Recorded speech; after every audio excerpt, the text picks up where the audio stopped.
Hey photographers, Mariella here.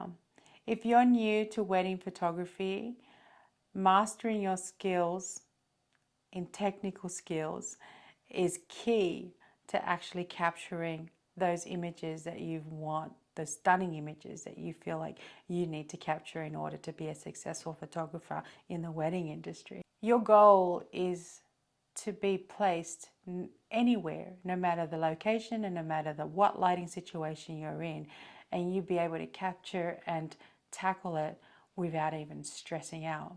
That's your goal, and I want to help you get to that goal. I am creating a number of shorts to break down each segment of what I feel is imperative for you to know. It's going to be very basic outlined, and if you guys want, I can get very detailed and break those down even further.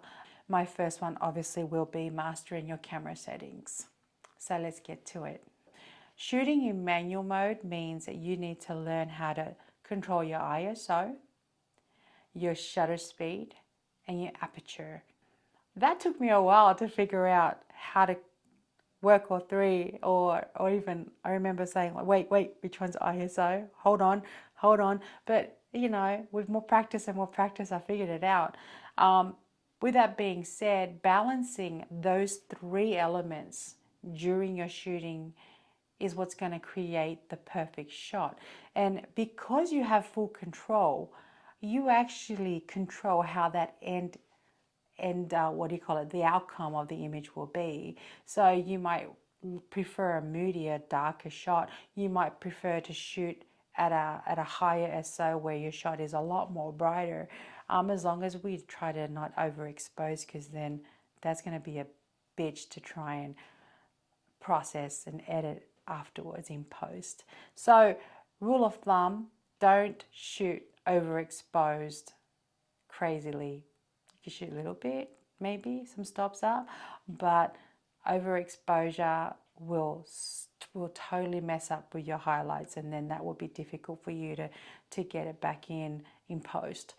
I know that sounds confusing. Well, it kind of did for me at the beginning. And then of course your f-stop is, the aperture is pretty much how much focus you have in and out of your shot. So the smaller the number, the more pinpointed your focus is. The larger the f-stop, the more it's going to be in focus in your shot. And then of course the shutter speed will determine how much of that image will be in focus. So if you've got moving objects, the rule of thumb 1/125. That's my rule of thumb. That way at least I'm going to get a good chunk that's in focus. Now if you want, you know, that they're moving even faster, then of course you can go a little higher. Now when you do that, that's going to lower everything else. Your exposure is going to change out, everything's going to change. So you need to maybe bring up your ISO and maybe bring up your aperture. It's like you've got to balance it out. This is why you've got to practice. Practice on your dog, practice on your siblings, practice on whoever. You know, it's better to practice on actual moving parts and people as opposed to gardens and flowers and landscapes, because they're not moving. So you need something with moving parts. That's my advice as far as mastering in manual mode. Now there is wedding photographers who will shoot in probably just aperture priority, where the camera will actually take control of where that aperture will be, and they will control the other two. I don't feel like there's any shortcut to learning your style. You'll eventually learn it, because you grow out of one style. Because let's be honest, we all use other photographers as inspirations. I mean, I used so many different photographers, I can't even name any, that inspired me to do something at that era when I first started. And as I grew and I got older, I started moving away from that, and I changed because I liked something else, and then I liked something else, and which is a pretty normal process. Like, you're never just going to know off the bat. So don't be afraid to grow with yourself and grow and just keep going. Now let's discuss lighting conditions. As a wedding photographer, you will have to be a master of different lighting conditions, because most weddings will start in the morning and end in the evening. You're going to be dealing with different lighting situations. Therefore, knowing your camera will make it a lot easier for you to be able to flip easily from one lighting situation to the next, changing that ISO real quickly, or the f-stop, bringing it back down or bringing it back up, your shutter speed, all of that needs to be done in a real quick, timely manner.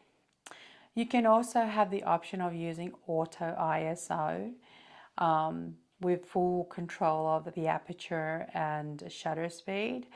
Now, what that auto ISO will do for you is give you perfect exposure every time without the extra noise. It'll control that.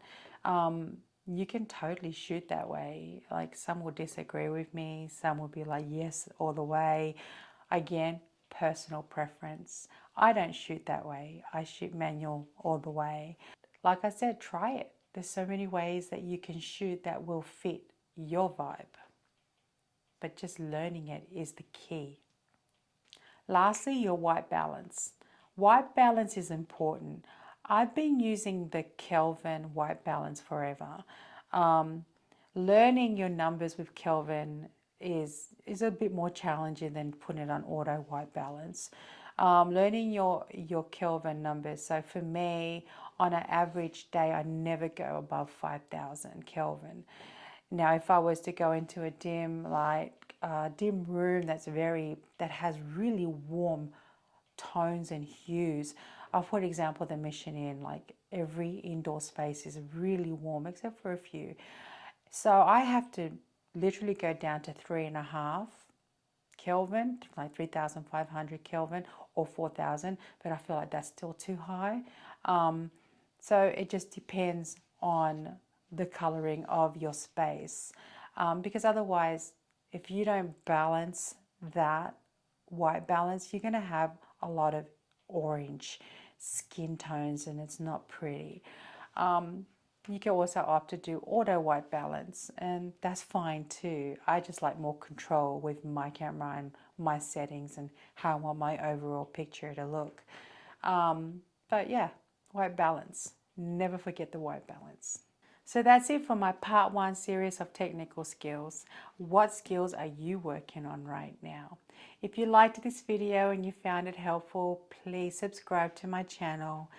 Hit the like button, share if you want. Tune in for part 2 of my next video, where I will talk about perfecting your posing and composition. Thanks again.